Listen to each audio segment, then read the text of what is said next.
का दूसरा अध्याय वर्ण को समझने का प्रयास करेंगे। वर्ण के समझेले हमनी समझेला ध्वनि के। ध्वनि के कहल जाएला शब्द कर प्राण के। जैसे शरीर का प्राण आत्मा में होएला, से तरी शब्द का प्राण जो है ध्वनि में होएला। ध्वनि में भेद नहीं होएला जैसे कि वर्ण में होएला स्वर्ण और व्यंजन। मूल रूप से ध्वनि बोले कर सुने कर चीज है कि हम बोला थी, रोरो मने सुना था। ध्वनि कर लिखित रूप के हमनी वर्ण कह थी।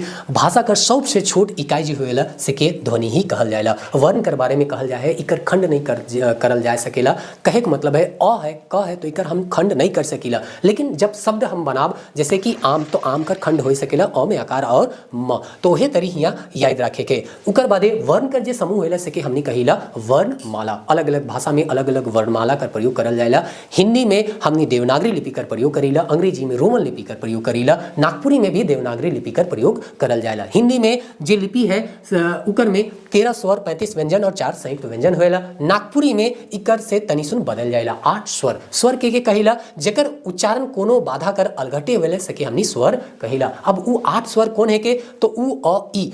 उकरो में जे अ है सेकर सबसे बड़का सबसे ज्यादा उच्चारण होएला नागपुरी में, या सबसे ज्यादा यूज होएला, इके हर्ष स्वर कहिला, काहे कि कम समय हिंगा लागेला। फिर है आ ई उ, दीर्घ स्वर है के इकर में ज्यादा समय उच्चारण में लागेला। संयुक्त स्वर जो है दूगो स्वर कर मिलल से संयुक्त स्वर बनेला। जैसे कि ए है तो और ई से बनलक, ओ है और उ से मिलके बनलक। जे उच्चारण नहीं कर बराबर होएला से है ए और ओ, तो ये उच्चारण नहीं होएला। तो कुल मिलाए के 8 गो स्वर कर हमनी प्रयोग करीला। उकर बादे व्यंजन में अगर जाब तो 29 व्यंजन कर प्रयोग करीला। इको विभाजन अगर हम करब तो हिया क वर्ग से लेके जे प वर्ग तक होएला से के हमनी स्पर्श व्यंजन कहिला। मुख कर कोई ना कोई हिस्सा जे इकर में स्पर्श करेला। फिर अंतस व्यंजन य र ल व है, उष्ण व्यंजन स और ह है, दुर्गन व्यंजन जे है ढ। विशेष तत्व में देखब तो मूर्धा ना कर प्रयोग हिया नहीं करीला, और तालब से और मूर्धा सा कर भी प्रयोग नहीं करीला। इकर जगह हमने दंत सा या ख कर प्रयोग करीला। य कर जगह ज, जैसे कि योगदा कॉलेज नहीं कही के जोगदा कॉलेज कहिला।